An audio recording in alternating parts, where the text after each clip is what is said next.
حضرت عمر بن الخطاب رضی اللہ تعالیٰ عنہ نے رسول اللہ صلی اللہ علیہ وسلم سے ذکر کیا کہ مجھے رات کو جنابت لاحق ہو جاتی ہے، یعنی نہانے کی ضرورت پڑتی ہے، تو آپ نے فرمایا وضو کرو، اپنی شرمگاہ دھو اور پھر سو جایا کرو۔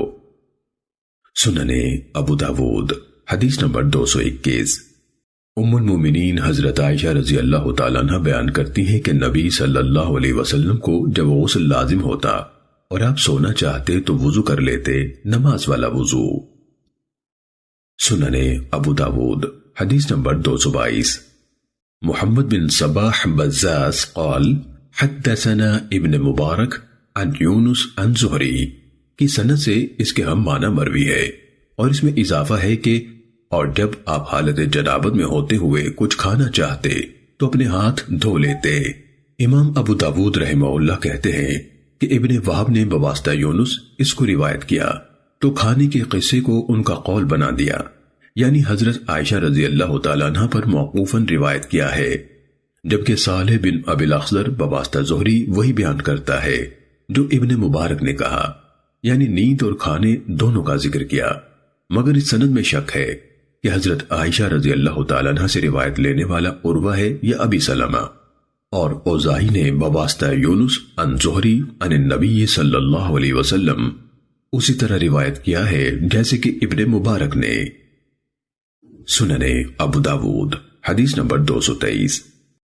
ام المومنین سیدہ عائشہ رضی اللہ تعالیٰ عنہ بیان کرتی ہیں کہ نبی صلی اللہ علیہ وسلم اگر حالت جنابت میں ہوتے اور کچھ کھانا چاہتے یا سونا چاہتے تو وضو کر لیا کرتے تھے۔ سننے ابو داود حدیث نمبر 224۔ حضرت عمار بن یاسر رضی اللہ تعالیٰ عنہ بیان کرتے ہیں کہ نبی صلی اللہ علیہ وسلم نے جنبی آدمی کے لیے رخصت دی ہے کہ جب وہ کچھ کھانا پینا چاہے یا سونا چاہے تو وضو کر لیا کرے۔ امام ابو داود رحمہ اللہ کہتے ہیں کہ اس حدیث کی سند میں یحییٰ بن یعمر اور عمار بن یاسر کے مابین ایک آدمی کا واسطہ ہے، یعنی حدیث منقطع ہے، اور حضرت علی بن ابی طالب ابن عمر اور عبداللہ بن عمر رضی اللہ عنہم نے کہا کہ جنبی جب کھانا چاہے تو وضو کرے۔ سننے ابو داود حدیث نمبر 225۔ جناب غزیف بن حارث کہتے ہیں کہ میں نے حضرت عائشہ رضی اللہ تعالیٰ عنہ سے کہا کہ ارشاد فرمائیے، کیا رسول اللہ صلی اللہ علیہ وسلم غسل جنابت رات کے ابتدائی حصے میں کر لیتے تھے یا آخر رات میں؟ انہوں نے جواب دیا کہ بعض اوقات ابتدائی رات میں کرتے تھے اور بعض اوقات رات کے آخری حصے میں۔ میں نے کہا اللہ اکبر، حمد ہے اس اللہ کی جس نے اس معاملے میں وسعت دی۔ میں نے عرض کیا کیا رسول اللہ صلی اللہ علیہ وسلم رات کے ابتدائی حصے میں وتر پڑھ لیتے تھے یا آخر میں؟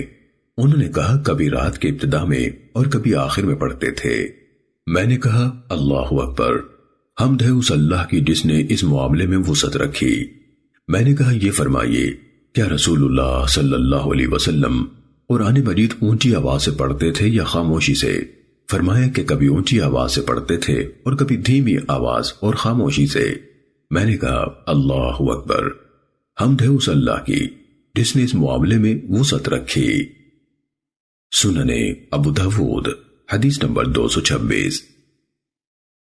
حضرت علی بن ابی طالب رضی اللہ تعالیٰ عنہ نبی صلی اللہ علیہ وسلم سے روایت کرتے ہیں کہ آپ نے فرمایا جس گھر میں تصویر، کتا اور جن بھی موجود ہوں اس میں فرشتے داخل نہیں ہوتے۔ سننے ابو داود حدیث نمبر 227۔ ام المومنین سیدہ عائشہ رضی اللہ تعالیٰ عنہ کہتی ہیں کہ رسول اللہ صلی اللہ علیہ وسلم حالت جنابت میں سو جایا کرتے تھے بغیر اس کے کہ پانی کو ہاتھ لگائیں۔ امام ابو داود رحمہ اللہ کہتے ہیں کہ ہم سے حسن بن علی واسطی نے بیان کیا، وہ کہتے ہیں کہ میں نے یزید بن ہارون سے سنا، وہ کہتے تھے کہ یہ حدیث وہم ہے، یعنی ابو اسحاق کی حدیث۔ سننے ابو داود حدیث نمبر 228۔ جناب عبداللہ بن سلمہ کہتے ہیں کہ میں اور میرے ساتھ دو آدمی اور تھے، ہم حضرت علی رضی اللہ تعالیٰ عنہ کے پاس آئے۔ ایک آدمی ہماری برادری کا تھا اور دوسرا میرا خیال ہے بنو اسد سے تھا۔ ان دونوں کو حضرت علی نے ایک جانب روانہ کیا اور کہا کہ تم دونوں توانا اور طاقتور ہو، لہذا اپنے دین کا فرض ادا کرنے میں خوب ہمت دکھانا۔ پھر کھڑے ہوئے اور بیت الخلاء میں چلے گئے۔ پھر نکلے اور پانی منگوایا، اس سے ایک چلو لیا اور اسے اپنا ہاتھ منہ دھویا اور قرآن پڑھنے لگ گئے۔ حاضرین نے اس پر اعتراض کیا تو انہوں نے کہا کہ نبی صلی اللہ علیہ وسلم بیت الخلاء سے نکلتے اور ہمیں قرآن پڑھاتے تھے اور ہمارے ساتھ گوشت کھاتے تھے، اور آپ کے لیے کوئی چیز قرآن پڑھنے سے مانع نہ ہوتی تھی الا یہ کہ جنابت سے ہو۔ سننے ابو داود حدیث نمبر 229۔ حضرت حذیفہ رضی اللہ تعالیٰ عنہ سے مروی ہے کہ نبی صلی اللہ علیہ وسلم ان سے ملے اور مصافحہ کے لیے ان کی طرف اپنا ہاتھ بڑھایا تو انہوں نے کہا کہ میں جنبی ہوں۔ آپ نے فرمایا مسلمان ناپاک یعنی پلید نہیں ہوتا۔ سننے ابو داود حدیث نمبر 230۔